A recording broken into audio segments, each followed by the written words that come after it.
আমাদের এক্সিস্টিং যে কোডগুলো আছে আমি এগুলা HTML-টা ফেলে দিচ্ছি। CSS গুলাকে আমি এখন আপাতত কমেন্ট করে রাখতেছি, কারণ এটা নেক্সটে আমার লাগবে।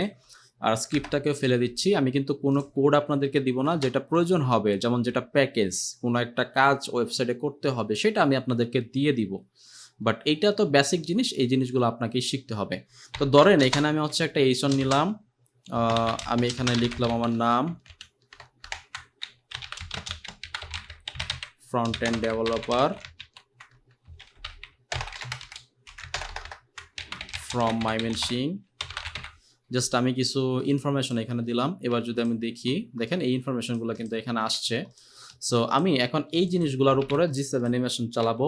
তো জিসেপ ডট আমি এখানে হচ্ছে টু ইউজ করতে পারি, অথবা আমি এখানে ফ্রম ইউজ করি, কারণ আমি বলতেছি যে সে কোনো একটা জায়গা থেকে তার এক্সিস্টিং পয়েন্টে আসবে। তো সেক্ষেত্রে আমি এখানে জিসেপ ফ্রম ইউজ করব। ফ্রম এই সন ট্যাগটাকে সিলেক্ট করলাম, দেন এখানে সেকেন্ড ব্র্যাকেটের ভিতরে আমি এখানে বলবো যে ডিফল্ট অবস্থায়, আচ্ছা আমি এখন যদি ওকে বলি যে ওয়াই হবে হচ্ছে তোমার 40, তাহলে কি হবে? সো আমি এখানে হচ্ছে ডিউরেশন দিয়ে দিব, ডিউরেশন 2, ডিলে হবে হচ্ছে 1। সব কিছু ঠিকঠাক থাকলে আমি দেখি এফেক্টটা কি হয়। দেখেন সবগুলা কিন্তু এখানে আসতেছে। হ্যাঁ, আমি রিলোড দেই, সব জিনিসগুলা কিন্তু আস্তে আস্তে উপরের দিকে উঠতেছে। সো আমি ফার্স্টে হচ্ছে এখানে যেটা করব, অপাসিটি বলে দিব হচ্ছে 0, অপাসিটি হচ্ছে 0, এবং 0 থেকে কি হবে 1 এর দিকে আসবে। দেখেন 0 থেকে 1 এর দিকে আসতেছে।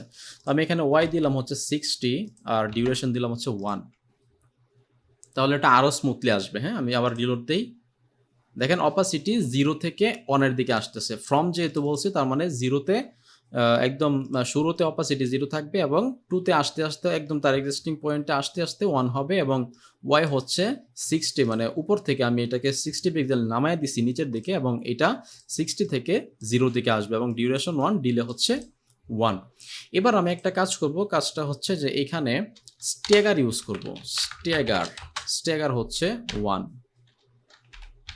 স্ট্যাগার কি? স্ট্যাগার যদি আমরা ইউজ করি, তাহলে এখানে যে এলিমেন্টগুলো আছে, এখানে 3টা এলিমেন্ট আছে, 3টা এলিমেন্ট একটা একটা করে এই অ্যানিমেশনটা কাজ করবে। আমি যদি এবার রিলোড দেই, দেখেন ফার্স্টে একটা আসলো, তারপর আরেকটা, তারপর আরেকটা। সো স্ট্যাগার যখন আপনি ইউজ করবেন, তখন এইটা কি হবে, প্রত্যেকটা এলিমেন্ট এক মানে আস্তে আস্তে আসবে, একটার পরে আরেকটা, আরেকটার পরে আরেকটা, আরেকটার পরে আরেকটা, এইভাবে আসতে থাকবে।